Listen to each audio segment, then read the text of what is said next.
Oke, halo kakak-kakak WA Sister semua, apa kabarnya? Aduh, mata aku ini ya, ngeblur sama background-nya. Apa kabarnya? Aduh, seneng banget ngelihat wajah-wajah WA Sisters lagi bercampur nih dari tahun 2019. Ada di sini lengkap, ada Kak Leoni dari tahun 2021 nih, yang lebih banyak nih kayaknya. Selamat datang di Tepi Talks. Gaya banget, kita udah ada nih webinar baru namanya Tepi Talks. Jadi ini adalah temu pemimpin gitu. Kita rencananya ingin supaya ini bisa menjadi wadah buat kakak-kakak WA Sisters berkumpul, istilahnya arisan gitu ya. Berkumpul, saling sharing, saling ketemu lagi gitu. Karena kita lumayan nih udah lama banget nggak ada kumpul-kumpul alumni WIA gitu. Nanti kita juga pengen minta juga nih masukan-masukan dari kakak-kakak terkait apa webinarnya sendiri gitu. Hari ini kita ada narasumber yang keren banget, tapi sebelum masuk ke sesi yang utama, aku mau ini dulu dong, ini ada 1, 2, 3, 4, 5, 6 orang lumayan. Dari kakak-kakak, hari ini adalah Hari Perempuan Internasional. Jadi selamat Hari Perempuan Internasional buat kita semua. Aku mau ini dong dengar, mungkin di chatbox aja, diketik aja kira-kira makna Hari Perempuan buat WIA Sisters di sini itu apa? Di chatbox boleh. Wow, ternyata Mbak Amalia kenal sama dengan Mbak Feby ya. Gak jauh-jauh circle-nya. Silakan dong share apa sih makna Hari Perempuan buat kakak-kakak WIA Sisters semuanya.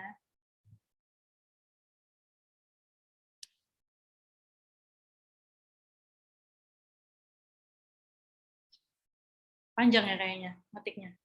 Susah nih ya makna Hari Perempuan tuh ya.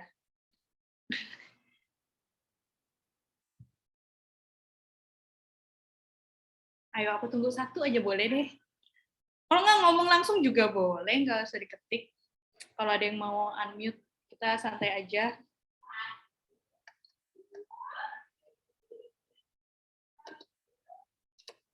Ya, nggak ada tuh. Sambil menunggu yang lain juga nih.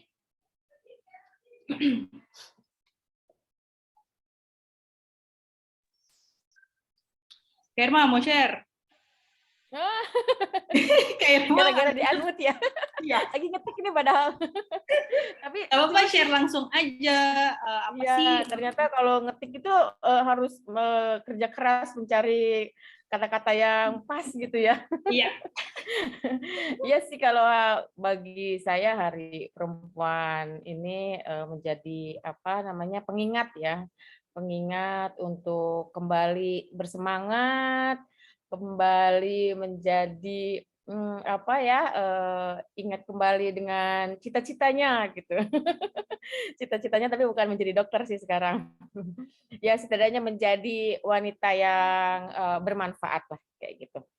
Bagi hal-hal apapun yang bisa kita laksanakan, yang kita bisa lakukan gitu. Gitu aja Kasani. Terima Nggak jadi kasih. nih ngechatnya ya, jadi ya. Iya, nggak apa-apa. Langsung di cancel. Terima kasih Kak Irma sudah share. Kak Feby nih share juga di chatbox. Makna Hari Perempuan bagiku adalah momen refleksi, melihat lagi peran diri untuk lingkungan, untuk memberdayakan sesama perempuan juga, serta merawat dan memulihkan diri juga. Mantap. Oke, Kak Wilma, kita tunggu kehadirannya lewat laptop ya katanya. Tuh, udah kenal juga Mbak Amalia sama Kak Wilma. Udah deh. Oke, ini pas banget nih. Jadi mungkin mau di-share screen dulu. Jadi Tepi Talks ini juga sama lah seperti yang Mbak Feby mention juga gitu. Kita pengen memberdayakan sama perempuan, melihat lagi gitu peran diri untuk lingkungan itu seperti apa. Nah, jadi memang Tepi Talks ini selain kita untuk sarana berbagi gitu ya untuk seluruh alumni WIA Indonesia. Di sini juga kita pengen ada hal-hal yang kira-kira yang bisa dibawa pulang gitu oleh WIA Sisters dari setelah selesai mengikuti webinar Tapi Talks ini gitu. Jadi kita pengennya ada pengembangan diri juga di sini. Nah, Tapi Talks ini akan dirancang sebenarnya 2 tahun ke depan kita masih akan menyelenggarakan Tapi Talks terus. Jadi ini adalah kegiatan 2 bulan sekali. Jadi total kalau untuk sampai setahun ke depan ada 6 webinar yang akan kita selenggarakan.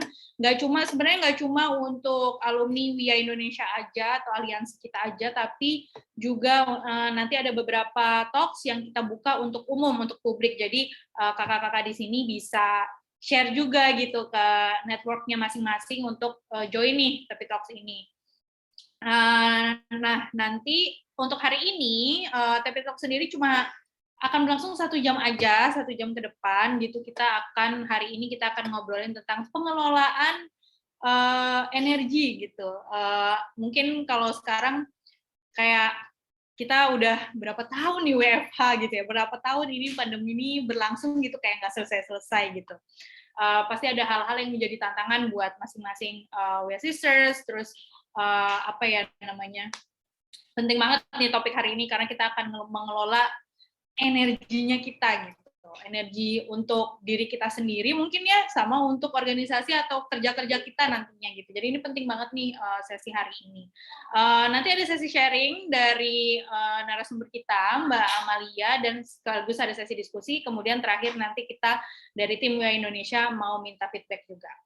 Nah, ini dia pembicara kece kita, namanya Mbak Adriana Amalia. Beliau adalah psikolog klinis dewasa yang menekuni area pengembangan sumber daya manusia. Beliau adalah juga co-founder Asa Berdaya. Jadi Asa Berdaya adalah, ini aku benar apa enggak, tapi Asa Berdaya adalah social enterprise yang mendukung SDG pada aspek well-being dengan memberikan layanan workshop, konseling, training psikologi bagi individu, komunitas, dan perusahaan. Nanti mungkin Mbak Amalia bisa menjelaskan lebih lanjut lagi mengenai Asa Berdaya itu apa. Mungkin sebelum itu aku mau say hi dulu. Halo Mbak Amalia, apa kabar? Oh, halo Mbak, halo semuanya.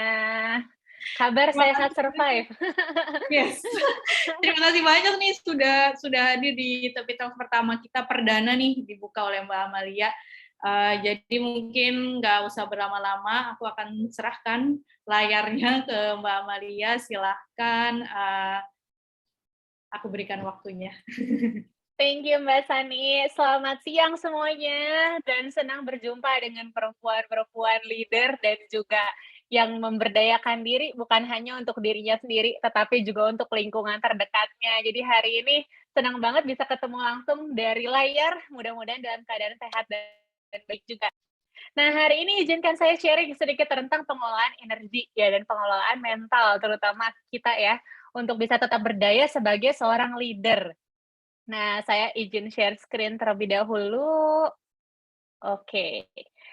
Nah, bicara tentang pengelolaan energi nih hari ini. Jadi saya yakin sudah 2 tahun pandemi pasti semuanya sudah katam-katam mengatasi isu-isu gitu ya. Wah, dari masak, berkebun, wah segala macam. Tapi hari ini fokus kita bukan untuk melihat apa saja ragam yang bisa kita lakukan, tetapi bagaimana kita satu langkah lebih maju untuk memberdayakan diri kita dengan cara-cara yang jauh lebih kreatif gitu. Nah, mengacu kepada ini juga terkait dengan peran-peran kita sebagai perempuan, sebagai leader, sebagai pemimpin tuh banyak ya, pemimpin keluarga, pemimpin orang-orang terdekat, pemimpin diri sendiri, bahkan pemimpin organisasi atau komunitas. Jadi tentunya untuk melaksanakan itu semua kita butuh tenaga yang cukup supaya juga bukan hanya kita bisa berdaya untuk orang sekitar kita, tapi daya yang kita timbulkan atau impact yang kita timbulkan adalah impact yang memang baik, yang bisa mereka multiplikasi lagi secara lebih baik lagi pada orang lain. Nah, jadi izinkan saya memperkenalkan diri, saya panggilannya Amalia, saya CEO dari Asa Berdaya. Asa Berdaya ini fokusnya di psychological safety design. Psychological safety design itu adalah kalau manusia hidup, gimana sih desain psikologis yang paling baik buat dia untuk bisa bertahan atau berdaya Nah, kami berfokus untuk menciptakan hal tersebut, baik untuk diri sendiri, organisasi, komunitas, ataupun masyarakat pada umum. Jadi singkatnya seperti itu, di mana kami percaya bahwa dengan mendukung, dan dengan mempunyai psychological safety design masing-masing, maka harapannya kita bisa bertumbuh dan juga memberikan dampak yang menumbuhkan orang lain, bukan kemudian membuat orang lain stres juga gitu ya. Nah, ini sekilas gitu, saya kebanyakan di area pengembangan SDM, masih praktik juga sebagai psikolog klinis di beberapa tempat, Kementerian Perindustrian, LBH Apik, Yayasan Pulih, di Biro Psikologi Atmajaya, dan beberapa organisasi swasta. Jadi, kegiatannya seperti itu. Nanti bisa berkenalan lebih jauh tentang, asal berdayanya. Nah, saya mau tanya ke sini dulu, sister-sister dan juga teman-teman semua ya, apa yang Anda amati ketika melihat gambar ini? Ini Bu Irma udah senyum-senyum. Silakan boleh komen di grup chat atau boleh nyalakan audio ya, karena ini Tepi Talks, jadi kita talks lah ya. Oke, apa yang kita amati? Silakan. Nyari mati. Ada yang punya pendapat? Ini beresiko banget sih. Halo. Beresiko, iya. Oke. Ini siapa, Mbak Leonie ya? Iya, Mbak. Oke, beresikonya kenapa nih, Mbak? Itu kalau jatuh memakan banyak korban itu, Mbak. Oke, kalau jatuh memakan korban, beresiko. Oke, apalagi? Memaksa, bleber, keseruan, menantang maut. Antara keseruan sendiri atau, serunya di luar batas ya. Gile bener, berbahaya gitu. Ada yang ketawa doang, Mbak Novi ini apa nih? Curhat-curhat tipis pakai emoticon ya. Oke, nah kalau kita lihat ini, ada yang mungkin langsung berpikir, wah ini maksa banget, terlalu bleber, berlebihan, nantang maut gitu ya, berbahaya gitu, atau justru bebannya, berlebihan. Nah, ada yang bisa amati lagi di belakang bapak-bapak yang lagi duduk ini? Di tengah beban yang besar, apa yang dia lakukan? Kayak santai aja ya ngobrol-ngobrol ya, bisa dilihat dari gesturnya kayak chill aja gitu ya, nggak ada sesuatu yang kayak membahayakan, tenang gitu ya. Kalau kita ada di belakang truk ini, kira-kira apa yang akan kita lakukan? Mungkin mengumpat tipis-tipis ya, "Aduh lambat banget, saya buru-buru nih," gitu ya. Atau, "Jangan deket-deket, jangan deket-deket, nanti kalau dia, tiba-tiba mogok atau jatuh gawat nih." Nah, situasi-situasi ini mungkin banget terjadi ketika kita penuh, penuh dengan beban yang kita bawa. Satu, kita meresikokan diri kita sendiri, tentu saja. Kedua, di sini kalau, rekan-rekan bisa lihat ya, sister-sister bisa lihat lampunya ijo. Artinya adalah harus jalan terus sebenarnya ya, meskipun beban yang dibawa banyak atau enggak, kadang hidup nggak bisa berhenti, ya dijalanin gitu ya. Tetap akan ada matahari dan hal-hal yang harus kita urus sehari-hari. Nah, tapi juga, di sini kalau kita lihat si beban-beban ini mungkin aja bukan hanya beresiko buat dirinya sendiri, tapi beresiko buat orang di sekitarnya. Jadi membahayakan, orang bikin takut, atau justru, terjatuh, atau justru biasanya ban gembos. Nih ya kalau yang biasa perjalanan ke luar kota, nih kayak keong tutut istilahnya, lambat banget tapi di tengah gitu ya. Wah, menghalangi umat di dunia ini yang mau jalan lebih cepat gitu. Atau jadi semua terpaksa ngikutin pace dia. Kebayang nggak? Kalau seorang leader bebannya lagi banyak dan dia kemudian tidak mengelola energinya dengan tepat, akhirnya semua ngikutin pace-nya dia. Beberapa leader yang selama, selama pandemi ini ya, saya menerima konseling juga untuk leader-leader organisasi. Kelambatan itu akhirnya karena tidak disadari, akhirnya berdampak pada organisasinya sendiri. Organisasi akhirnya memaklumi, kemudian, tidak terpacu, tergantung mood dari leader-nya. Nah, bahaya nih, ya. Dan akhirnya bukan saja meresikokan sekitarnya, tetapi juga capaian yang dibangun oleh organisasi. Nah, sebagai pemimpin, seberapa Anda sering kelebihan muatan? Tolong curhat dipersilahkan. Kita pakai tangan ya. 1 sampai 5, 5 itu sering banget, Mbak. Aduh, jujur aja nih ya. 1 ya nggak terlalu sih, Mbak. 3 lumayan, Mbak, agak bikin sesek nafas. Silahkan, lumayan sister. Antara 3 sama 4 lah, oke. Terima kasih nih kejujurannya, seminggu 2 hari. Siap, 2 harinya pas Sabtu Minggu lagi ya. Artinya hari kerja gaspol, hari Sabtu Minggu nggak ada waktu buat diri sendiri, tapi buat overthinking, buat nangis, buat kecapean gitu ya. Oke, pernah 5 tapi sekarang 2, oke. Nah, kelebihan kelebihan beban muatan ini juga kan berpengaruh terhadap fungsional kita sebagai pemimpin, di mana kalau kita sekarang itu banyak banget ya istilah-istilah bahwa, "Yuk kita harus bikin impact buat sekitar kita." Kalau saya akan tarik mundur dulu, "Yuk kita bikin impact untuk ekosistem diri kita dulu." Seberapa secara pikiran kita cukup sehat buat orang lain, kemudian secara mental kita sehat buat menularkan energi yang positif juga, kemudian seberapa kita realistis dengan diri kita sendiri dan mengelola energi kita dengan baik. Nah, pernah nggak, rekan-rekan atau sister-sister menemukan kondisi di sini, di mana ada situasi-situasi yang in control sama out control? Tanda-tandanya apa? Kalau in control itu biasanya kita yang nentuin aktivitas itu kapan dilakukan, sama kita yang nentuin kapan itu dimulai atau selesai.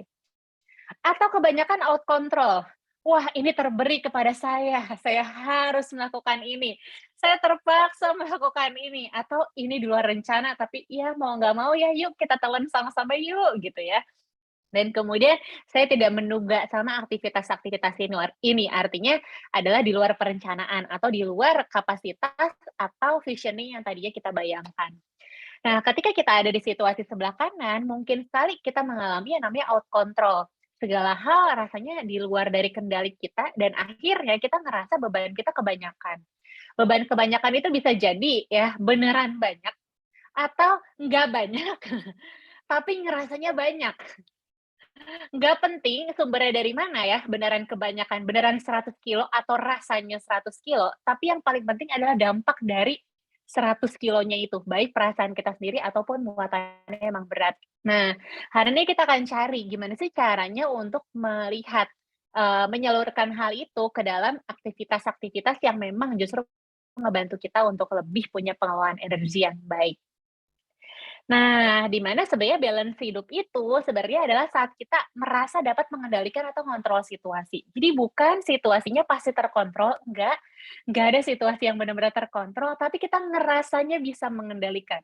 Kalau perasaan kita aja udah gede, rasanya akan ngebantu banyak banget, di diri kita, karena kita ngerasa udah pede duluan ya, ada hope, di secara psikologis kita, harapan kita meningkat, "Oh bisalah pasti," gitu. Jadi perasaan ini penting. Kemudian yang kedua adalah, mampu melatih kemampuan dalam milih situasi, nggak semua diiyain, nggak semua direspon. Kemudian ketiga adalah menemukan titik equilibrium atau seimbang atau tenang antara kebutuhan diri sama orang lain, baik di tempat kerja maupun kehidupan personal. Nah, yang bikin balance hidup ini sebenarnya 3 hal ini, bukan tergantung sama tantangannya. Nah, pertanyaannya adalah gimana kalau tantangannya emang banyak, tapi kita mau menumbuhkan rasa untuk mengendalikan dan mengontrol situasi. Nah, mari kita bahas. Kita mulai dari definisi kesehatan mental. Jadi kesehatan mental itu sebetulnya adalah kondisi seseorang bisa berfungsi secara optimal pada setiap peran yang ia jalankan, serta punya kapasitas diri untuk menyelesaikan masalah yang dihadapi. Nah, jadi sehat mental bukan tentang bebannya banyak atau enggak, diagnosis atau enggak, tapi kalau orang bisa berfungsi dengan optimal pada setiap peran yang ia jalankan dan bisa menyelesaikan masalah, maka dia dikatakan mentalnya sehat. Peran ini maksudnya apa? Jadi ibu, jadi kakak, jadi anak pertama, jadi menantu, jadi pasangan, jadi leader organisasi, jadi adik, jadi teman, jadi sahabat. Wah, itu udah banyak tuh. Biasanya kita bisa cek dari grup WhatsApp kita. Nah, siapa yang grup WhatsApp-nya lebih dari 50? Coba peran-perannya apa aja tuh? Kita bisa lihat dari situ ya, dan secara biologis, di dalam keluarga, di dalam masyarakat, maupun dari WhatsApp, biasanya langsung kelihatan, "Oh, ternyata peran-peran saya ini aja." Nah, apakah kita berfungsi optimal pada setiap peran itu dan kita punya kapasitas untuk menyelesaikan masalah? Nah, hari ini kita akan belajar secara khusus dan mengeksplorasi untuk bisa menambah kapasitas diri dalam menggain energi kita dan menyelesaikan isu stres kita gitu ya, supaya kita lebih berdaya lagi. Nah, kita akan eksplorasi 3 hal, hari ini waktunya nggak panjang, tapi mudah-mudahan bisa sedikit membantu. Yang pertama, definisi dan fakta menarik tentang stres yang banyak sekali seringkali disalahartikan dan nggak diketahui orang lain. Kemudian kedua, memahami manajemen diri melalui pengelolaan energi. Dan yang ketiga adalah membangun daya melalui kekuatan emosi. Nah, yang pertama adalah memahami definisi dan fakta menarik tentang stres. Nah, stres ini sebenarnya adalah respon fisiologis atau respon tubuh kita dan respon psikologis atau respon mental kita, pikiran, perasaan, terhadap kejadian atau stimulus yang berasal dari dalam maupun luar diri. Nah, respon fisiologis ini adalah respon tubuh kita. Siapa yang kalau malam Senin masuk angin? Nah, kok tiap malam Senin gitu ya? Siapa yang kalau mau meeting bulanan asam lambung naik? Nah, kok cuma pas mau meeting bulanan gitu ya? Itu bisa jadi ada respon-respon fisiologis karena kita lagi dalam kondisi stres atau muatannya terlalu banyak. Plus ada respon psikologis, itu respon mental, pikiran penuh terus gitu ya, pas dibedah sepenuh apa? Nggak ada sih, kok muter aja terus gitu ya. Atau perasaan kita jadi lebih sensitif dan lain sebagainya. Terhadap kejadian atau stimulus yang berasal dari dalam maupun luar diri. Jadi ternyata dalam kita itu bisa memproduksi kejadian-kejadian atau respon-respon stres buat diri kita sendiri. Contoh masalahnya kecil banget ya, kita gandakan. Mari kita gandakan, kecil sekali, kurang menantang. Yuk pikirin lebih banyak lagi gitu ya. Nah itu asal muasal dari diri sendiri gitu. Tapi kalau dari luar diri adalah kondisi pandemi, organisasi, dan lain sebagainya. Nah, biasanya respon-respon atau reaksi terhadap stres ini berasal dari 3 hal utama, yaitu ada situasi yang berubah, di mana manusia akan deg-degan ketika ada perubahan dalam jenis apapun, familiar atau tidak. Kedua adalah situasi mengancam fisik, mengancam psikologis, mengancam harga diri, mengancam peran, mengancam keberlangsungan organisasi, mengancam impact. Nah, semua di sini. Ketiga adalah situasi yang nggak terkontrol atau nggak terkendali. Tadinya saya pikir ternyata demikian gitu. Nah, 3 faktor ini akan memicu respon-respon stres. Kabar baiknya adalah 3 hal ini juga tergantung sama sudut pandang. Saya kasih contoh. Kalau misalnya kita di masa pandemi ini saya ngasal ya, putus dengan pasangan, masuknya perubahan mengancam atau nggak terkontrol nih kira-kira? Kata dia Mbak Wilma, ngomong banyak WA grup, mantap. Nah, putus sama pasangan, mungkin ada yang bilang perubahan, nggak ada yang bilang selamat pagi Kak, gitu ya. Tiba-tiba nggak ada yang di chat terus, ada juga yang bilang mengancam. Wah, putus dengan pasangan kalau kita paling cinta ya, kita yang lebih cinta, iya mengancam banget. Atau tiba-tiba misalnya, minggu depan mau ngebahas serius sama keluarga besar, tiba-tiba putus, itu nggak terkontrol. Nah, jadi situasi-situasi yang datang ke hidup kita sebetulnya tergantung dari seberapa kita memandang situasi itu berharga. Dan juga tergantung kontekstual banget, makanya stres satu sama orang lain nggak bisa dibedain. Cara mereka gain energi satu sama orang lain nggak bisa dibedain. Karena hal tadi, ada yang nganggap bahwa itu mengancam banget secara psikologis, ada yang santai aja. Gitu. Contohnya tantangan nih, makin banyak tantangan makin bagus gitu ya. Ada yang kayak, aduh tantangan dikit langsung deg-degan. Nah, jadi beda banget respon ya. Nah, jadi sudut pandang dan persepsi kita yang dipakai akan menentukan seberapa tingkat stres dan juga cara kita mencari energi di dalam hidup kita. Nah, secara neuroscience, manusia itu ternyata secara konstan mencari ancaman. Loh, bukannya kenyamanan, bukannya keamanan, bukan.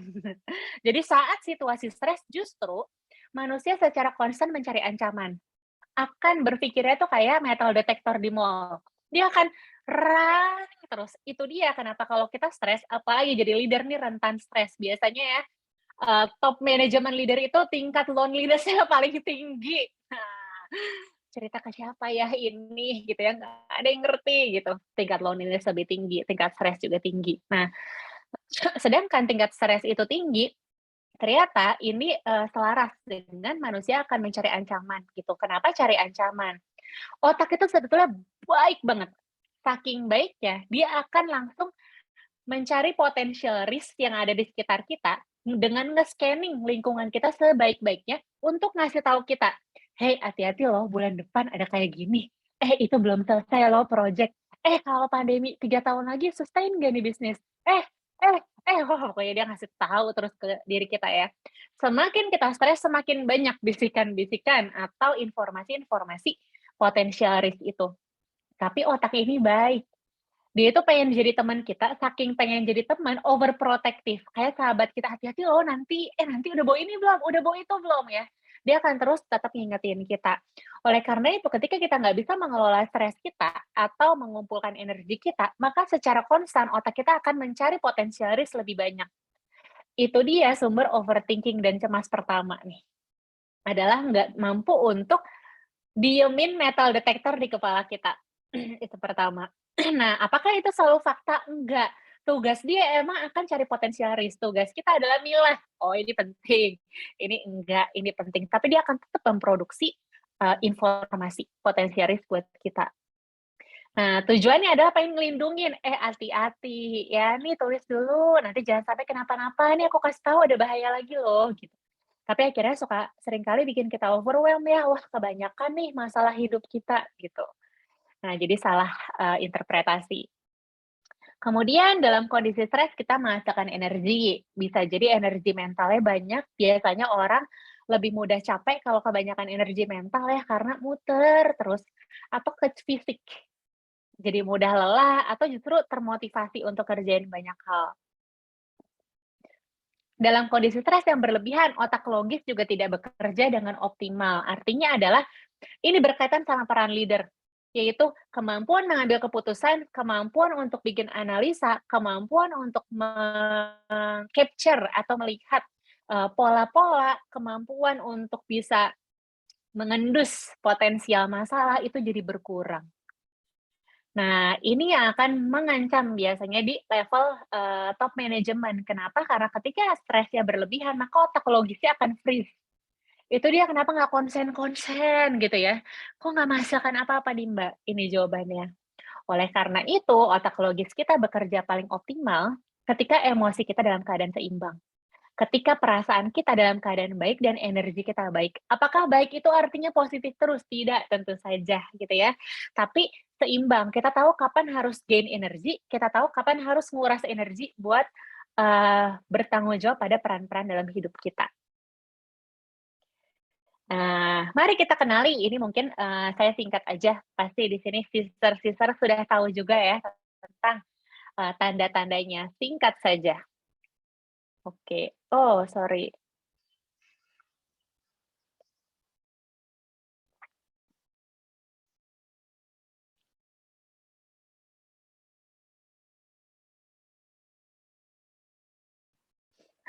Hilang otaknya.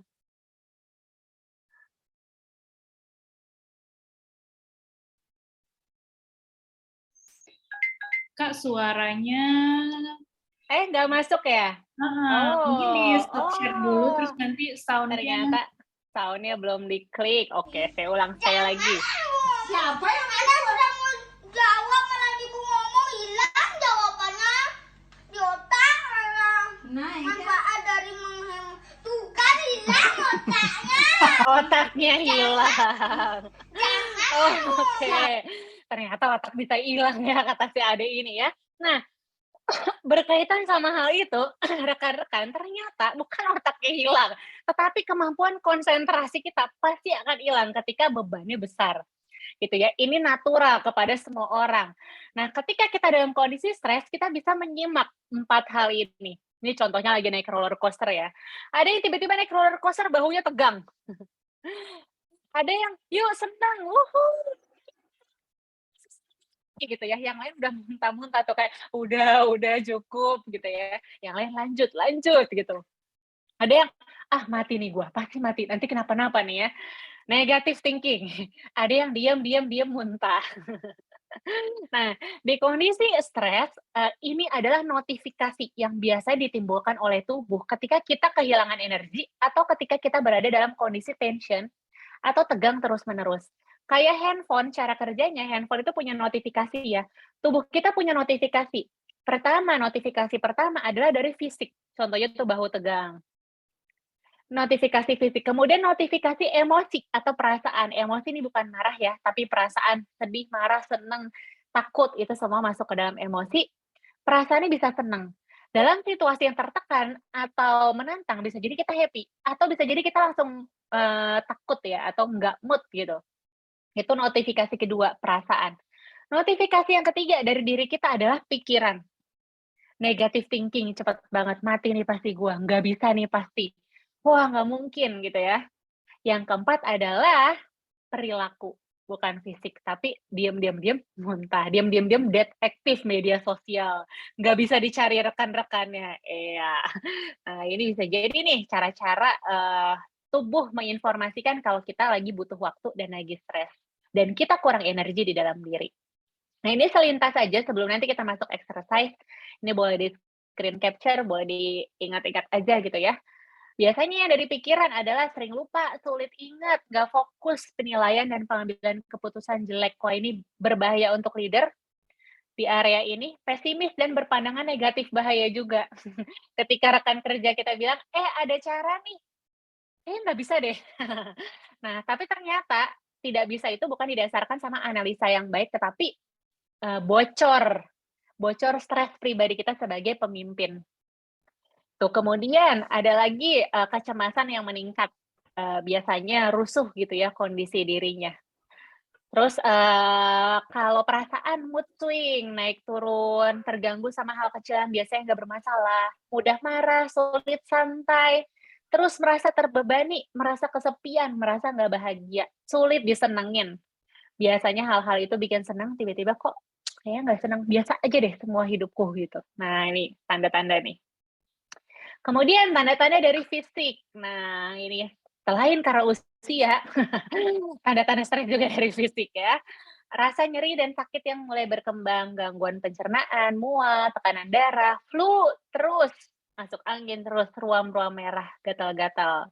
Atau di perilaku, pola makan yang terlalu banyak atau sedikit, pola tidur terlalu banyak atau sedikit, narik diri dari lingkungan sosial, kayak nggak sanggup, nggak bales, balasnya telat, nanti-nantilah gitu ya. Nunda-nunda pekerjaan dan numpuk, kemudian ganggu ketergantungan akan alkohol, rokok, dan nafsa, sama kebiasaan panik, gigit kuku, garuk-garuk. Saya biasanya kalau lagi stres gitu ya, bahu tegang, gitu.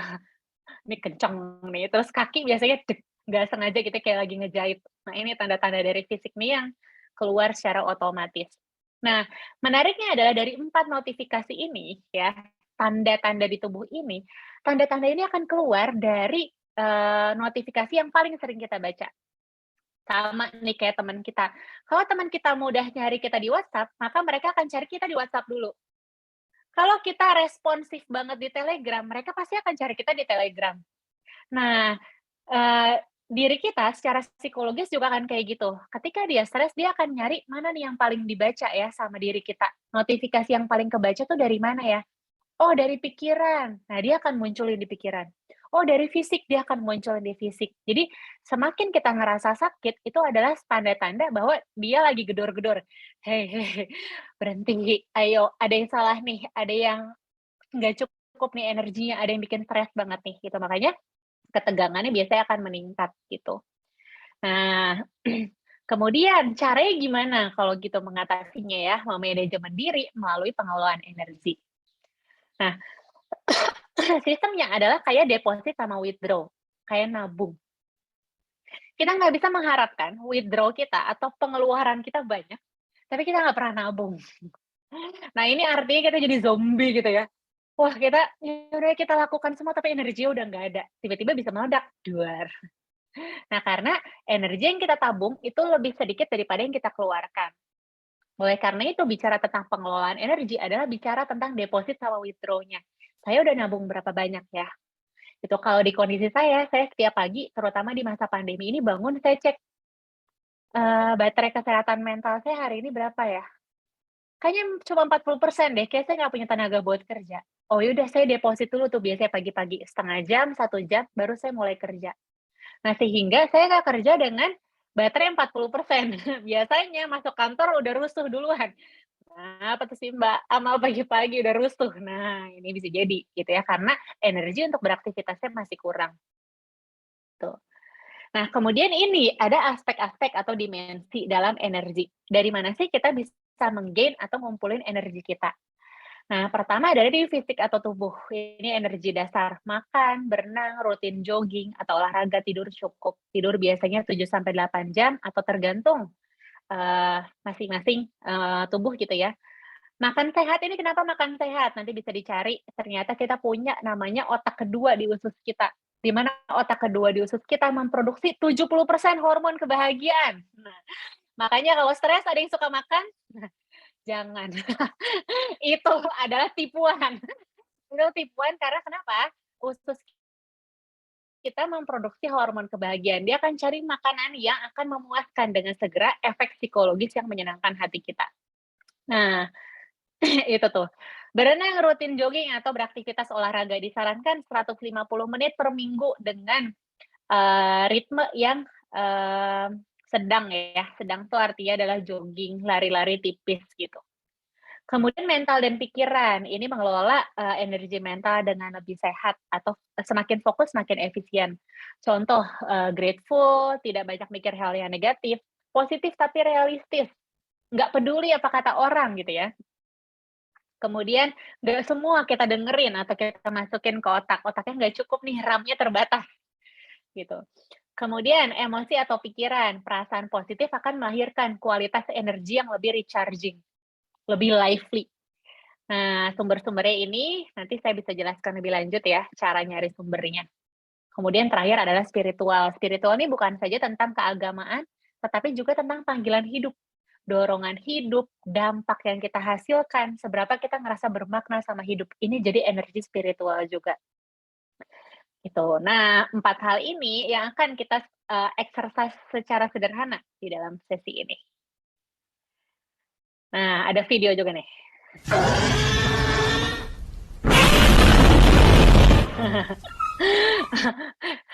Yang nyuruh produktif gitu ya, ayo produktif, tapi kondisi mental kita, udah berantakan. Enggak, malah nangis gitu ya. Akhirnya kontraproduktif. Nah, kontraproduktif ini bisa dihasilkan dari manajemen energi yang nggak tepat. Kenapa? Yang produktif tahu secara otak, yuk kita kerja yuk, gitu ya. Mental yang nggak cukup tenaga, gitu ya. Akhirnya tarik-tarikan, jadinya malah kontraproduktif. Nah, apa yang bisa dilakukan? Gitu. Kita lakukan dengan satu rumusan ini, namanya adalah pengelolaan stres secara intensional dan didukung dengan kesadaran penuh. Jadi, banyak banget saya temukan pengelolaan stres itu orang-orang nggak tepat. Biasanya dia datang ke psikolog, Mbak sih udah ngelakuin ini gitu ya. Saya biasanya bongkar lagi. Enggak, bukan aktivitasnya yang mengelola stres yang akan ngebantu kita, tapi caranya. Jadi yang paling impactful sebetulnya adalah pengelolaan stres yang intensional dan didukung dengan kesadaran penuh. Contoh, kalau saya bertengkar dengan rekan kerja saya, kemudian saya minum boba 2 liter, apa iya masalahnya selesai? Tidak dong, gitu ya. Justru kadang-kadang kita tahu tujuan kita adalah sebenarnya menegur rekan kerja. Yang kita lakukan minum boba 2 liter, udahan yang ngerasain bersalah, masalah kagak kelar, jadinya diabetes gitu ya. Wah, tambah tergulung lagi ke stres yang baru. Kita akhirnya memberikan cara-cara stres baru lagi ke diri kita gitu ya, bukan ngebantuin dia. Jadi sebenarnya letak dari pengelolaan stres bukan aktivitasnya, saya garis bawahin lagi, bukan aktivitas. Tidak ada aktivitas satupun yang fits to all solution gitu ya, nggak ada. Tapi yang paling penting adalah ini, intensional dan kesadaran penuh. Contoh adalah, saya kasih contoh ini. Nah,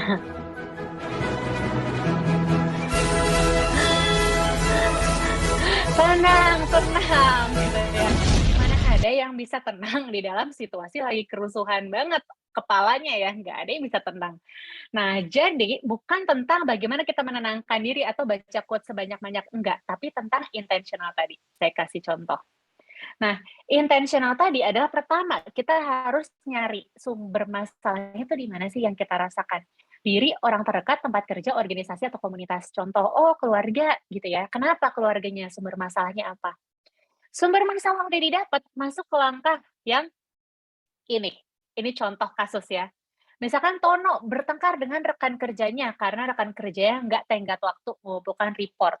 Padahal Tono yang bertugas melakukan analisis terhadap report dari teman-temannya. Ini udah terjadi berkali-kali selama 2 bulan. Rekan kerjanya tampak santai, kayak di pantai. Menenangkan Tono, saya yakin kamu bisa, Ton. Itu cepet kok ngerjainnya, yuk bisa yuk. Gitu ya. Nah, Tono pusing. Duh, gimana ya? Saya mau negur rekan kerja saya. Nah, situasi stres ini bisa masuk ke langkah kedua. 1, stresnya Tono disebabkan oleh perilaku rekan kerjanya. Kedua, kenapa Tono stres? Karena itu berkaitan sama report yang harus dia buat juga. Nah, ini langkah yang penting. Ketiga adalah tujuannya. Tono pengen apa? Tono pengen gimana sih di situasi itu? Nah, tujuan ini yang saya maksud dengan pengelolaan stres yang intensional. Kalau tidak punya tujuan, ya maka otak akan bingung mau ngapain. Contoh tadi Tono sama rekan kerjanya pengen negur tentang perilakunya ngumpulin tugas. Yang dilakukan adalah ngopi sama ngerokok terus ya. Pusing lah dia gitu ya. Padahal tujuan yang dia pengen adalah sebenarnya pengen ngasih tahu Tono untuk berubah cara kerja yang lebih baik.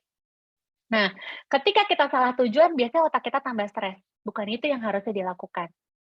Nah, yang intensional adalah mestinya udah tahu sumber stresnya apa, kenapa saya bisa stres, saya mau ngapain ya di situasi ini. Mau menenangkan diri, yuk kita tidur aja sama nonton drakor. Mau marahin dia, yuk kita ketok ruangan ya, kita minta maaf, kita ngobrol baik-baik. Atau kita mau marah-marah dan gibah ke seluruh dunia bahwa kerjanya si Tini itu nggak oke gitu ya. Nah, tergantung tujuan kita. Kenapa? Begitu tujuannya ada, baru dicari caranya. Gitu, baru caranya dimasukkan gitu ya. Nah, saya minta waktu 2 menit lagi kita bahas ini terus sambil kita exercise dan diskusi ya. Jadi tujuan ini harus jelas. Kalau tujuannya nggak jelas, maka cara yang digunakan nggak akan efektif karena otak mencari tujuan. Gitu. Yang ketiga, ada pencegahan atau penanggulangan mengatasi stres atau gain energi. Kemudian bisa namanya emotion focus atau solution focus. Emotion focus ini bicara tentang seberapa energi positif kita itu naik dari perasaan yang positif. Contohnya, beribadah kah, nonton drakor kah, gibah kadang-kadang naikin energi positif ya, meskipun nggak oke ya. Gitu. Jadi semua yang bikin energi kita lebih positif. Satu lagi adalah nyelesain akar masalah atau solution, nyari langsung akar masalahnya, bikin perencanaan. Nah, tidak semua pengelolaan stres dan pengelolaan energi itu ngebantu. Banyak sekali yang tidak membantu. Ukuran membantu nggak membantu dari mana? Dari tujuan. Kalau tujuan kita adalah negur rekan kerja, yang kita lakukan nonton drakor tidak membantu. Kalau tujuan kita menenangkan diri, emang si Tini kayak gitu modelannya dari zaman dulu, titipan CEO lagi. Ya udah kita tenangin diri aja. Gitu ya, berarti kita nggak apa-apa nonton drakor gitu, tergantung sama tujuannya. Gitu. Nah, sekarang kita akan latihan bersama-sama dan masuk ke sesi diskusi. Jadi rekan-rekan boleh diskusi, boleh tanya jawab sekaligus nanya di grup chat. Nanti pertanyaan saya tampung sambil saya jelaskan exercise uji coba kita bersama ya siang hari ini. Jadi bagaimana kita membangun daya melalui kekuatan emosi. Nah, setiap manusia itu ada namanya change curve model, di mana setiap perubahan apapun yang dialami oleh manusia, biasanya ini reaksinya. Terkejut, kemudian nolak, marah, bernegosiasi, harusnya kan nggak kayak gini, mestinya tuh kamu, ya udah deh saya ngerjain asalkan selesai gitu, ini negosiasi. Turun jadi demotivasi sampai akhirnya menerima dan berkomitmen.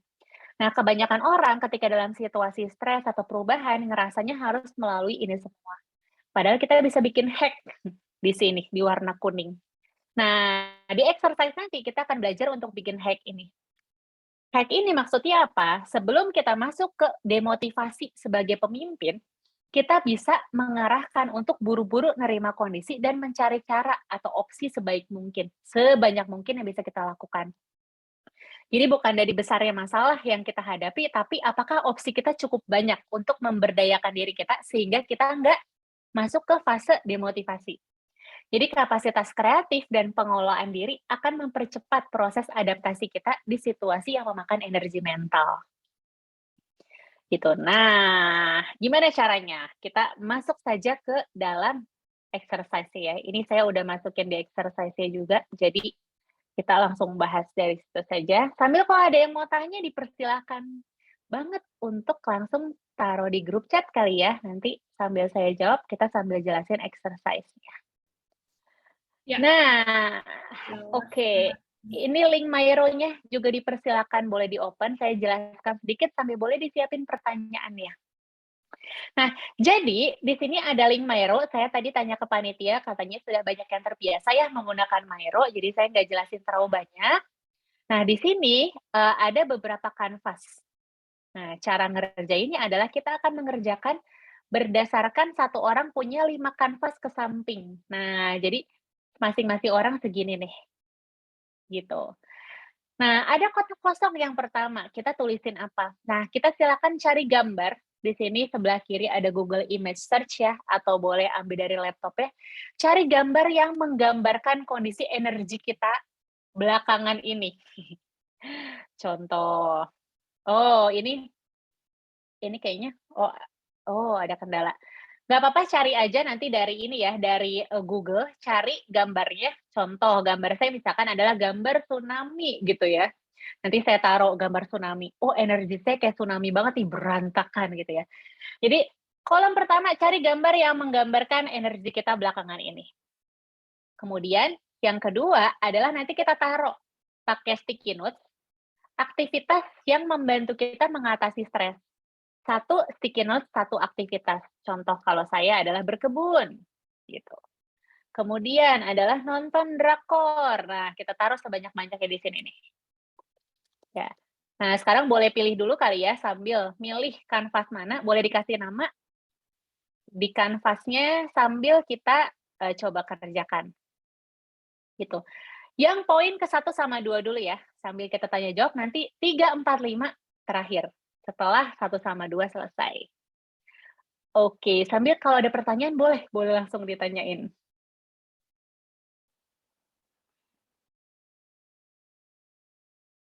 Oke, saya sambil contohkan juga ya. Misalnya yang pertama adalah kondisi energiku belakangan ini tuh kayak, kayak apa ya, misalnya kayak kecapean gitu ya. Kecapean kah atau apakah? Silakan cari gambar, cari meme, cari quotes, cari apapun yang menggambarkan kondisi energi kita belakangan ini.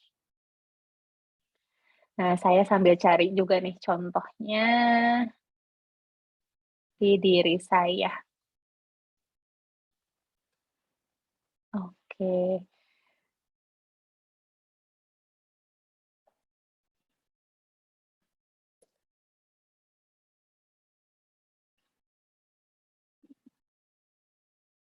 Sudah ada yang ketemu atau udah kebayang mau taruh gambar apa? Nah, silakan sambil dipikirin, sambil dicerna-cerna, kira-kira mau taruh gambar apa ya?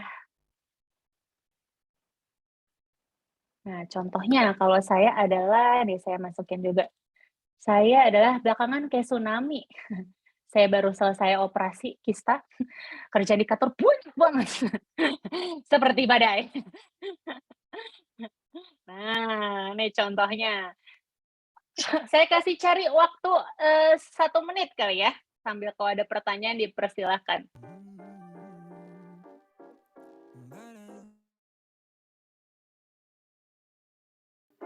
Let's do it. What? Damn, you look so good. Laying there wearing nothing but my t-shirt. Your body's a neighborhood. Nah, silakan dicari yang paling kosong, yang belum diisi kanvasnya. Kasih nama juga ya. Wah, bagus nih, udah ada yang naruh.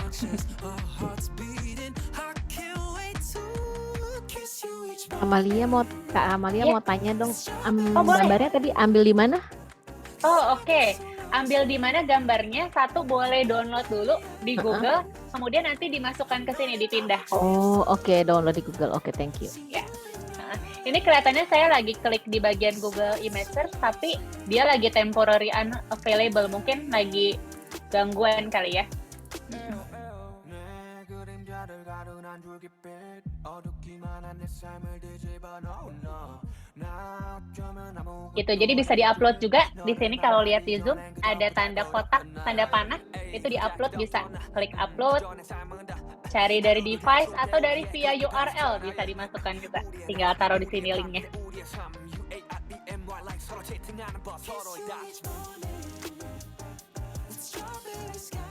Nah, silakan sambil cara-cara kita biasanya apa saja sebanyak-banyaknya. Biasa kita dapat energi dari mana sih? Dari 4 sumber tadi ya. Spiritual, fisik.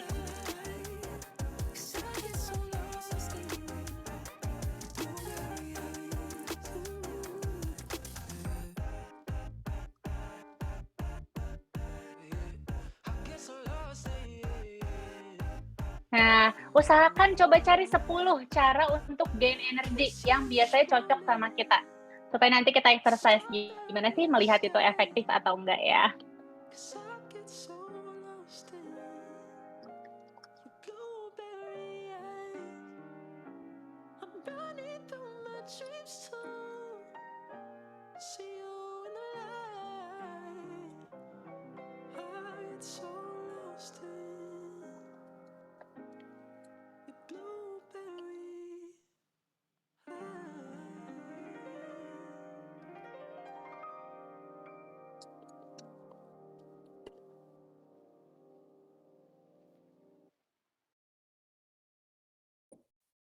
Kata Kak Wilma, efeknya lemot nih. Jadi Oh, nggak apa-apa.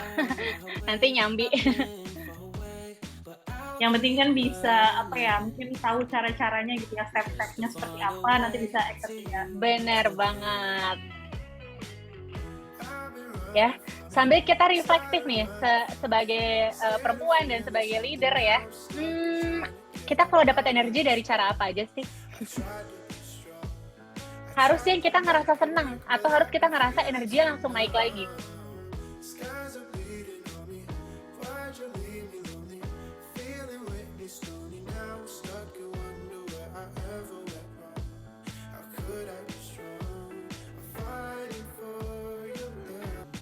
Oke. Mungkin saya stop di sini dulu. Sudah ada yang menuliskan beberapa ya. Nah, kalau sudah, kita sambil mikir ini udah ada beberapa. Sambil nyari gambar juga nggak apa-apa gitu ya. Nah, saya izin lanjutkan sedikit untuk menjelaskan ini. Nah, selanjutnya ada yang namanya scamper.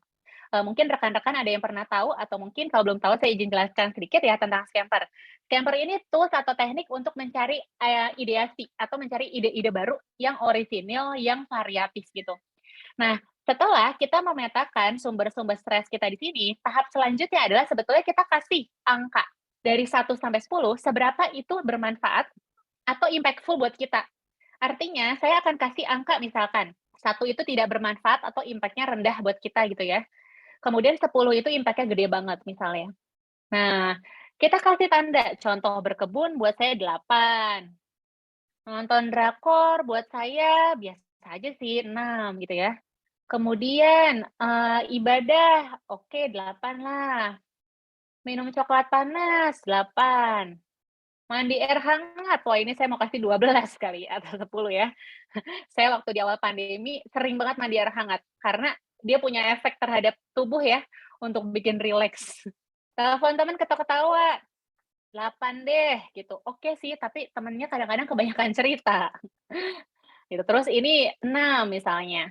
Main sama binatang peliharaan ini rendah 6. Nah, setelah kita petakan, sorry maaf. Kayaknya layarnya ngeblur. oh, oke. Layarnya Mbak Malin ngeblur, mungkin bisa di-stop share terus di-share ulang. Oh, oke. Ini muncul kah? Ya, betul. Siap. Oke. Nah, jadi kita tandain seperti ini. Jadi seberapa yang impactful, yang enggak mana. Terus kita kategoriin yang impactful, kita taruh di sebelah kanan. Nah, jangan-jangan ada hal yang sebenarnya udah nggak impactful nih. Nonton drakor ternyata malah bikin saya sedih. Biasanya kalau mood saya nggak bagus, terus malam saya nonton drakor, malah tambah sedih. Drakor tuh kan sedih-sedih ya. Malah jadi nggak nambah tenaga. Nah, hati-hati nih. Nah, ternyata dari beberapa ini saya nemuin. Cuman ada 5 ternyata yang buat saya lebih impactful. Nah, kemudian kita lihat di sini menggunakan scamper. Nah, scamper ini adalah salah satu teknik ideasi atau teknik-teknik menemukan ide-ide baru yang orisinil yang ngebantu kita untuk mendapatkan informasi atau cara baru tentang stres. Nah, caranya adalah apa saja sih? Yang pertama ini scamper terdiri dari substitute alias pengganti, combine dikombinasi, adapt itu adalah diadaptasi ke purpose baru atau tujuan baru, modify, magnify, minify gitu ya. Ini change the color dan lain sebagainya. Ini ada penjelasannya juga. Put in other use, ganti kapan kita menggunakannya. Eliminasi, ilangin. Rearrange atau reverse itu diganti pattern atau layout-nya. Saya kasih contoh. Waktu awal pandemi, karena saya baca-baca dari riset bahwa mandi air hangat itu bisa ningkatin energi mental saya. Dulu saya mandi air hangat terus. Saya kopas ke sini ya. Lama-lama, di titik tertentu saya jenuh, mandi air hangat itu tidak lagi jadi 10. Buat saya ternyata jadi 7. Saking seringnya saya pakai dan opsi pengelolaan energi mental saya berpatokan sama ini doang. Kemudian ini saya masukkan ke scamper. Saya bisa nggak ya substitusi dengan cara lain? Oh, saya suka dengerin musik ternyata. Nah, akhirnya setiap mandi saya pasang speaker JBL plus Spotify. Nah, akhirnya ini masuk ke mana? Ini masuk ke combine. Ya, dua hal ini saya kombinasi untuk bisa menghasilkan impact yang lebih baik. Lalu saya tanya ke diri saya, kalau ini dikombinasi hasilnya berapa? Oh, ternyata energi saya jauh lebih meningkat, 9. Nah, berarti ini cara baru yang bisa kita pakai. Gitu. Kemudian, hal lain lagi adalah, saya sempat lagi suka tanaman. Saya ngide lagi tanaman, saya gabung. Saya taruh di kamar mandi saya. Impact-nya tinggi juga, masih 9. Gitu ya. Terakhir yang agak gila sedikit adalah, saya kan suka ke pantai, dan saya ngerasa rileks banget dengerin hujan, tapi kan nggak mungkin nunggu hujan dulu. Akhirnya Spotify ini saya adaptasi dan modify lagi dengan cari suara-suara petir dan hujan. Nah, muncullah nih kombinasi ide ini untuk saya bisa gain energi. Efeknya ternyata buat saya itu paling besar sekarang, 10. Jadi kalau saya stres, ini kombinasi pertama saya buat selesain. Nah, dapetnya dari mana? Dari kombinasi ini. Apa aja ya dari hasil kanvas yang kedua ini yang bisa kita adaptasi atau kita scamperin atau disubstitusi justru ya, misalnya, oh ternyata minum coklat panas lama-lama diabetes nih, manis terus. Saya substitusi ini rekan-rekan ke apa? Ke corn tea. Nah, saya substitusi ini ke corn tea. Gitu. Nah, jadi scamper ini bisa ngebantu kita untuk mengetahui apa aja yang perlu diganti ya. Nah, kita bisa nih kecil-kecilin, terus kemudian kita tarik ke samping sini.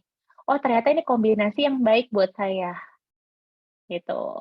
Kemudian, oh substitusi saya dari minum kopi jadi minum teh corn tea deh gitu. Nah, ternyata efeknya jauh lebih baik. Nah, terakhir adalah, ini saya sambil jelasin aja supaya bisa tanya jawab juga. Nah, terakhir, kalau sudah ketemu cara-cara baru di sini, ini ide-ide baru ya. Ada nggak yang dieliminasi juga misalnya? Ini udah jelas nih dieliminasi. Contoh ini ya, nonton drakor. Apalagi saya suka nonton film action, bukan drakor, malah besok paginya rungsing.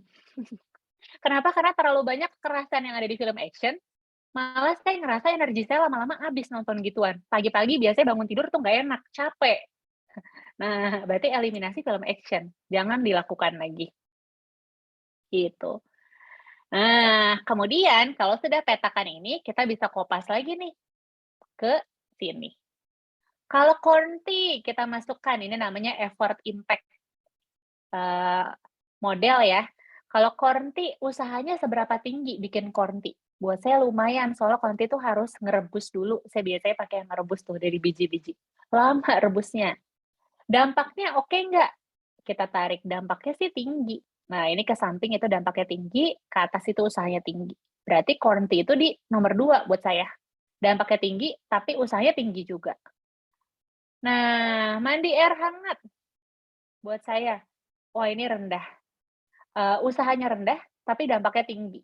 Nah, saya taruh sini. Lagi, kombinasi ketiga ini. Wah, ini dampaknya tinggi banget buat saya. tapi usahanya rendah karena semua barang-barangnya udah ada. Nah, ini kita dapat deh solusi baru di kolom pertama. Apa saja sih sebenarnya cara-cara baru untuk kita gain energi dengan optimal? Terakhir, saya jelasin satu hal lagi, supaya nanti kita bisa langsung coba, adalah ke sebelahnya. Cost dan benefit. Orang sekarang kadang-kadang, yoga yuk yoga, nggak semua orang cocok yoga. Ada yang yoga 1 jam menderita. Lama banget nih, malah overthinking-nya muncul. Mbak, aku kan jadi overthinking ya. Berarti jangan dipakai, nggak semua dari medsos tuh pasti fit in sama kita. Kita harus nyari sendiri. Ini cara untuk nyarinya. Nah, cara carinya adalah bisa ambil dari kolom ini juga, kita masukin ke sini, ke biaya dan benefit, tapi saya sarankan ambil dari sini. Kenapa? Jadi kita mengerucutkan solusi yang paling tepat buat kita. Ini kita kopas, kita taruh sini, contohnya ya. Nah, kita tanya ke diri sendiri, mandi air panas tuh biayanya rendah apa tinggi? Manfaatnya rendah apa tinggi? Oh, biayanya sedikit, manfaatnya tinggi. Oke. Kombinasi mandi air hangat, JBL, Spotify, petir hujan, sambil, ini bukan berkebun di dalam kamar mandi ya, tapi maaf nih, naruh dedaunan di kamar mandi saya. Nah ini dikombinasikan, dia masuk ke mana? Lumayan PR sih untuk biayanya ya, karena ada langganan Spotify premium. Terus kemudian saya pengen ganti-ganti tanaman, berarti biayanya cukup banyak, tapi impact-nya besar, berarti di sini. Akhirnya kita ketemu kotak yang the best dari seluruh solusi gain energi kita adalah mandi air hangat. Gitu. Nah, ini yang bisa dilakukan justru lebih sering. Nah, pertanyaan saya atau challenge saya adalah nantinya kita cari ini sebanyak mungkin. Yang bisa dilakukan 5 menit, 10 menit, 1 menit, sama 1 jam. Supaya apa? Kalau di jeda meeting kayak gini, nggak mungkin kita berkebun dulu. Penonton, sebentar ya, saya berkebun dulu, stres banget ya saya. Gitu, nggak mungkin. Gitu ya. Beberapa caranya adalah nafas, biasanya saya lakukan. Ada satu rumusan teknik nafas yang bisa dilakukan dalam waktu 1 menit. Namanya adalah 2x1 breathing technique. Nah, kenapa orang suka ngeluh?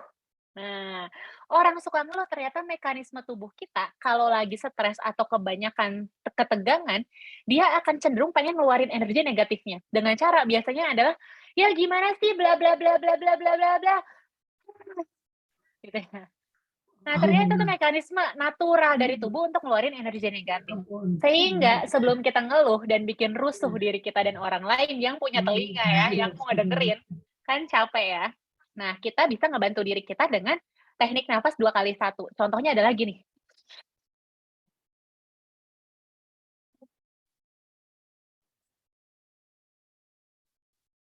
Nah, ini ada di penelitian neuropsikologi, di mana itu nggak sampai 1 menit. Biasanya saya pakai itu di jeda-jeda meeting.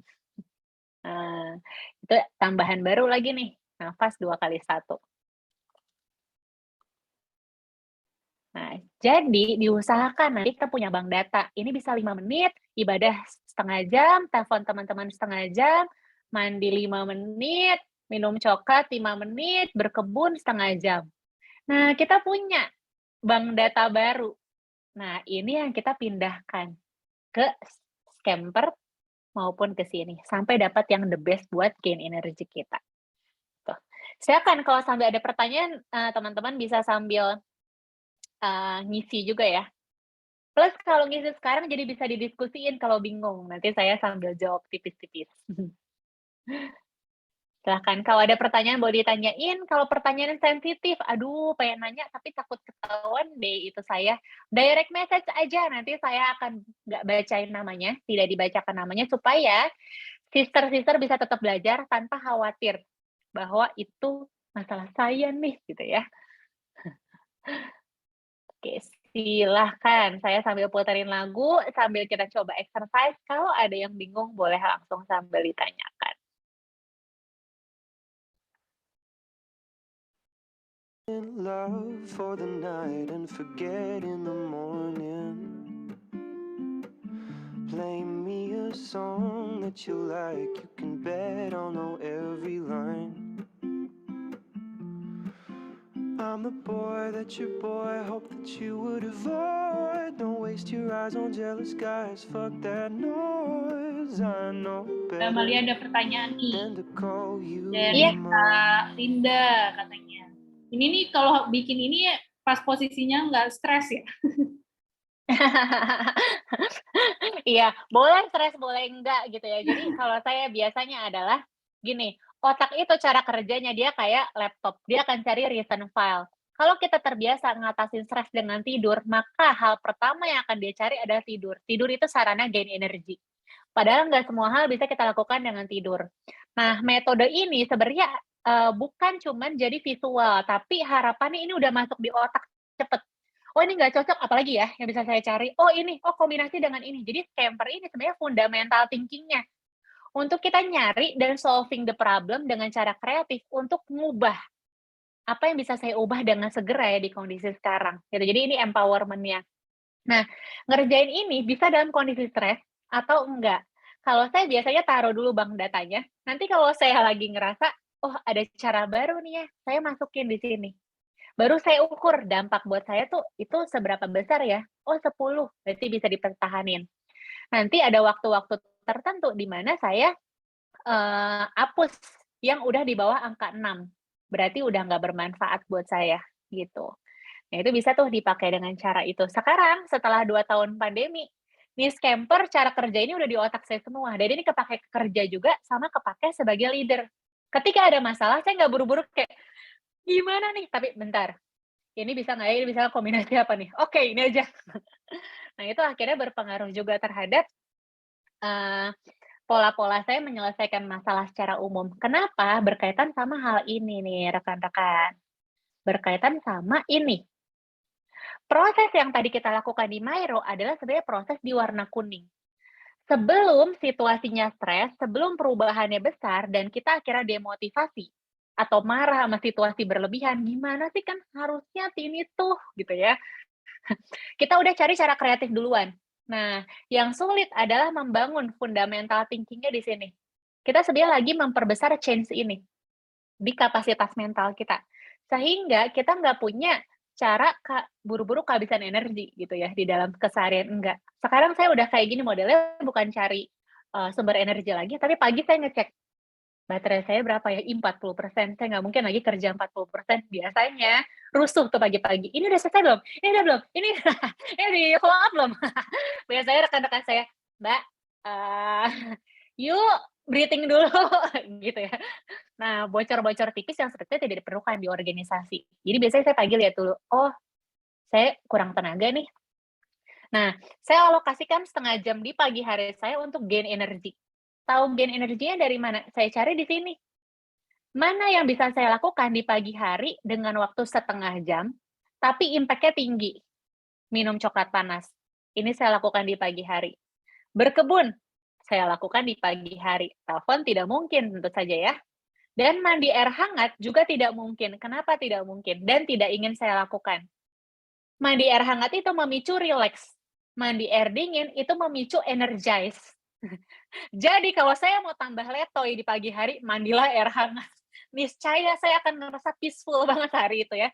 Wah, relax banget nih hidup saya. Jadi saya sengaja nggak mandi air hangat di pagi hari. Karena saya tahu nanti tubuh saya relax. Padahal saya butuh energi buat kerja. Pagi hari, biasanya saya mandi air dingin. Kalau bisa sedingin-dinginnya. Nah, mandi air dingin ini menandakan alert buat tubuh kita kalau kita siap beraktivitas. Dia biasanya kan kita kalau habis mandi air dingin tuh kayak lebih seger ya. Nah, itu di sini. Jadi, pagi hari itu ada rutinitas saya lakukan. Jam 10, itu saya lakukan rutinitas lain. Sambil rekan-rekan ngerjain, saya ambil contohnya dulu ya. Ini agak dekat dari sini. Tapi ini penting dan saya temukan dari scamper. Nah, ini dia. Ada yang tahu ini apa? Ini adalah pemukul daging. Di mana saya itu kan sini suka tegang-tegang. Saya beli alat massage ratusan ribu. Udah mahal ya, nyebelin, gak ngefek. Kenapa? Karena ujungnya tumpul. Nah, tadinya saya pikir alat massage itu ngebantu saya. Saya jadikan di aktivitas mengelola stres. Ternyata pas saya ukur-ukur, alat massage itu didesain untuk lebih humanis, alias ujungnya pasti tumpul. Sedangkan kalau saya lagi stres ini tegang banget. Tadinya saya pikir itu bermanfaat 8, ternyata turun. Jadi 6. Akhirnya saya donasikanlah si alat massage ini, saya mulai bawa alat massage ini ke scamper. Saya gantiin apa ya? Kebutuhan saya apa ya? Oh, saya butuh yang tajam. Oh, saya butuh yang murah, tajam, tahan lama, ramah lingkungan, nggak bikin sampah elektronik. Nah, saya putar otak, saya cari tahu ternyata dapat ini di S Hardware. Harganya berapa? 90.000 saja. Ujungnya tajam, namanya buat daging ya, dan tubuh kita terbuat dari daging, maka ini yang paling impactful sekarang buat saya. Nah ini, saya biasanya lakukan di jam 10, jam 3 sore, menjelang jam 1. Jadi sebelum energi saya habis, saya lakukan protokol saya dulu ini. Nah, saya lakukan. Jam 10 biasanya, menjelang jam 12 saya cari lagi. Jam 12 saya mau gain energi dengan cara apa ya? Mandi nggak mungkin siang-siang. Ngapain gitu mandi jam 1 siang gitu ya. Apalagi biasanya mepet-mepet. Telepon teman nggak mungkin. Oh, belum ada yang bisa saya lakukan di siang hari. Akhirnya saya muter otak. Ngapain ya? Kok saya rusuh banget kayaknya. Ke rumah bawa handphone, mundar-mandir rumah saya, bawa-bawa HP, kemudian balas-balas kerjaan. Kayaknya nggak ada jeda banget, capek saya. Akhirnya saya disiplinin diri saya. Dengan cara apa? Saya bikin aturan, namanya adalah demografi mindfulness. Ini nggak ada, setahu saya bikin-bikinan saya sendiri. Demografi mindfulness ini adalah apa? Saya disiplinkan seluruh area kerja saya itu sebagai tempat-tempat tertentu untuk melakukan aktivitas tertentu. Kasur itu cuma buat tidur. Kalau saya overthinking di kasur, saya akan bangun, saya punya pojok overthinking di rumah saya. Saya akan disiplinkan diri saya duduk di situ. Yuk, duduk sini mikir dulu. Saya nggak mau mikir di kasur. Kasur itu buat istirahat. Nah, jadi dampaknya ke sekarang apa? Di kasur, tubuh saya terbiasa untuk nggak mikirin kerjaan. Akhirnya kasur itu punya peruntukan atau tujuan hidup kasur itu sendiri, yaitu adalah membuat orang istirahat. Nah, kebayang ya? Itu saya temuin dari mana? Dari scamper ini. Karena, rusuh amat sih kayak 24 jam mikirin kerjaan. Oh ya udah, saya pikirin kerjaan hanya di meja kerja aja. Begitu saya ke meja makan, saya pikirin kerjaan, saya balik meja makan saya tuh di lantai 1. Jadi saya balik ke lantai 2, ke ruang kerja, saya duduk. Yuk mikir dulu. Mikir-mikir, makan-makan. Oke, mikirnya luar biasa. mikirnya keluar, udah selesai, iya tahu. Oke, saya catat ya. Udah, ini kan ingat ya tadi ya, otak itu akan kasih potensial risk. Potensial risk itu biasanya nyuri waktu di saat kita istirahat, betul? Nah, kenapa? Itu the best way mereka mikir. Kenapa? Itu satu-satunya kondisi kita mikirin otak kita. Mikirin potensial risk. Biasanya kan kita kerja ya, nggak bisa tuh dia ngasih tahu kita. Akhirnya dicuri di jam istirahat. Nah, saya nggak mau jam istirahat saya dicuri buat mikirin kerjaan. Akhirnya saya naik, yuk pikirin yuk. Oke, apa aja potensial risk-nya? Oke, saya tulis nih, ya udah saya tulis ya. Ini saya tempel.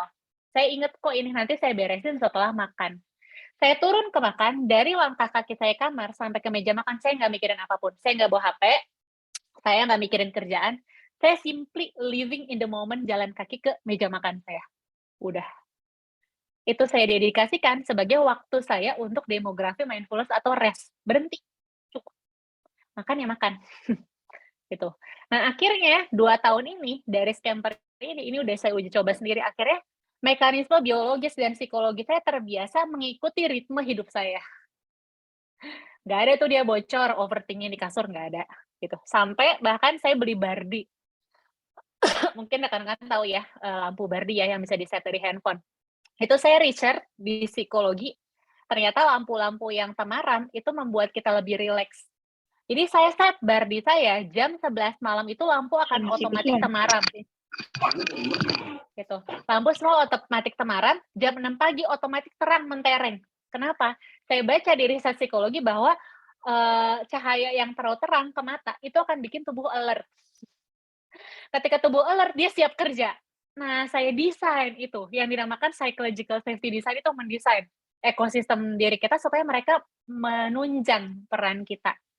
Gitu. Nah, secara nggak langsung, itu sumber energi kita juga. Gitu.